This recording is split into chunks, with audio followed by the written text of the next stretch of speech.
Hello, my name is Tracy Allen and I want to welcome you to Cooking with Some Friends.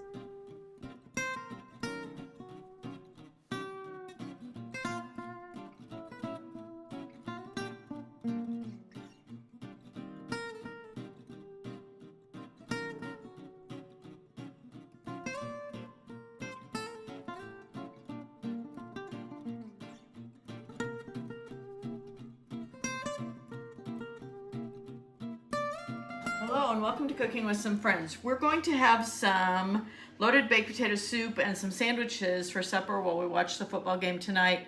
By the time this airs, football will be over. Even the Super Bowl will be over, but hopefully we'll still be in that. But anyway, the baked potato, loaded baked potato soup. I cooked ahead 10 slices of bacon and I cooked that up pretty crisp. And you only need about 8 slices for the soup, but then I did a couple more for the garnish.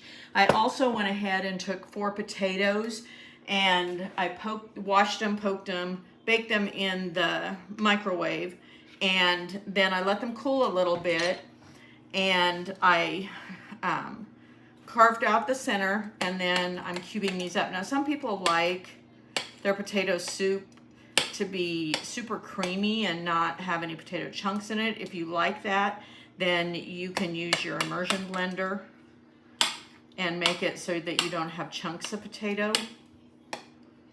But I would rather have some substantial potato in there. Okay. So anyway, so I've got those and I've just cubed those up really simply. And it's easier to do it after they cool a little bit. It's easier to actually scoop them out too. So anyway, so I'll finish that up.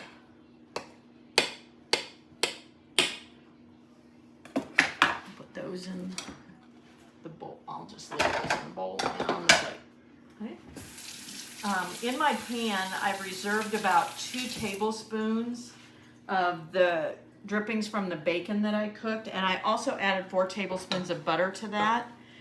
And so in that, I'm going to cook my onion. And you can use up to 1/4 to 1/2 of an onion that's diced up pretty fine. So I just want to cook that until the onion is a little tender. So you can see I have my butter, my bacon drippings, and my onion in there. And I've got this a little above medium.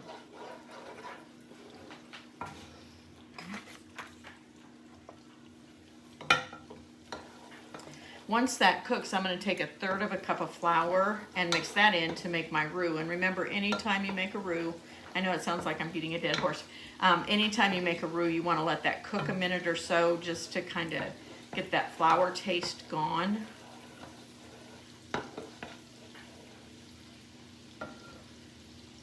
And then the other things you're going to need, you're going to need 3.5, you're going to need some garlic, 3.5 cups of chicken broth, 2 cups of half and half, and you can do a cup of half and half and a couple cups of whole milk if you would rather. And I've got 3/4 cup of sour cream, and then I'm going to add some cheddar cheese as well, and some salt and pepper.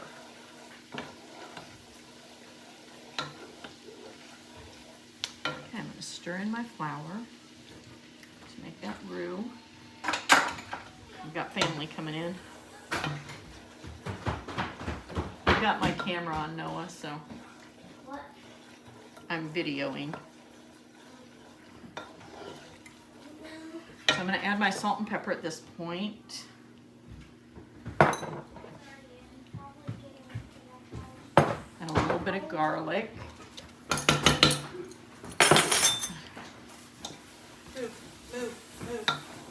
Okay, so that's stirring in. I've got cookies baking in the background.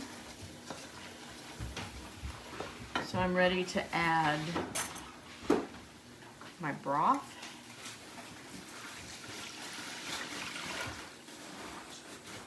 And stir that in.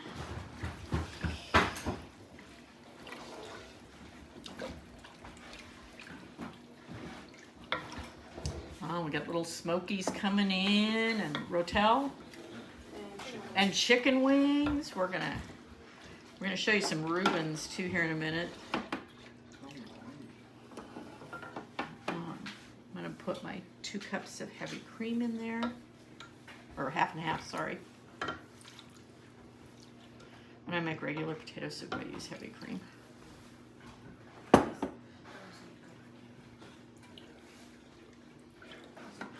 So I want that, I don't want it to boil, but I want to bring that heat up a little bit.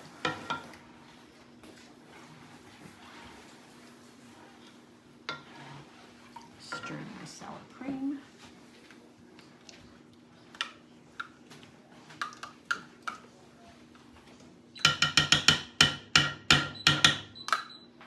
Is he messing with my oven? Mm-hmm. Okay, so our soup base has heated up and it's starting to thicken up. So I'm going to go ahead and add most of my bacon. But remember, I made enough to reserve some to garnish. And I'm going to add in all of my potatoes that I've cubed up. Potatoes, not potatoes. Potatoes. We were just discussing whether we liked our potato soup runny, or if we like it to have a little bit of body to it. And we want it soupy, but we don't want it too runny. And then I need 2 cups of cheddar. And if you use the fine cut cheddar, it just works in a lot faster.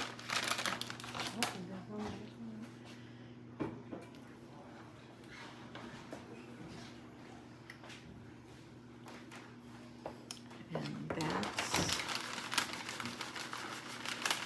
all there is to our loaded baked potato soup.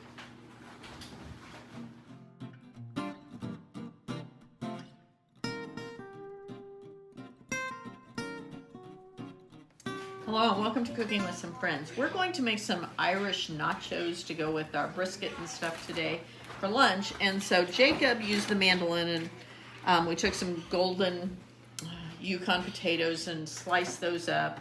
And then we dried them off after that, and I tossed them in some olive oil. And now I'm putting them on 2 parchment covered sheets. And we're gonna put these in the oven at 425 to bake. And it'll take the first round on one side about 15 or 20 minutes, depending on how thickly you slice. How thick you sliced your potatoes. But anyway, then we'll flip them and cook them another 15 minutes or so. But the seasoning that we're going to put over this, we're going to put in some garlic powder, some onion powder, and some thyme, and then some salt. So I have a combination of the thyme and garlic powder and onion powder that I'm going to sprinkle over this.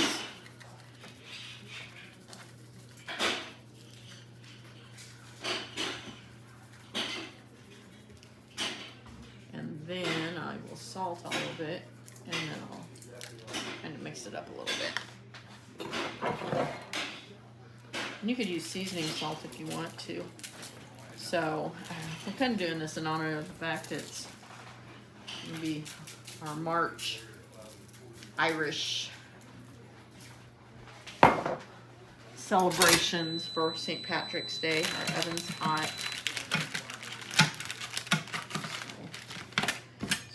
Up a little bit, and Jake will put these in the oven for me, and we'll show you what they look like when we were ready to add the toppings.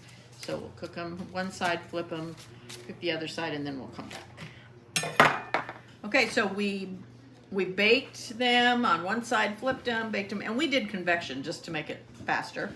But now I'm going to go ahead. I fried up some bacon, and we're going to put that over the top. And I fried extra because I was going to do some baked beans too, and I just didn't do them.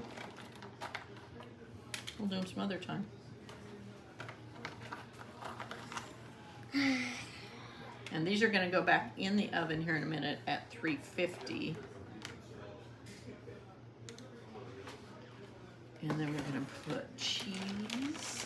So 350 degrees.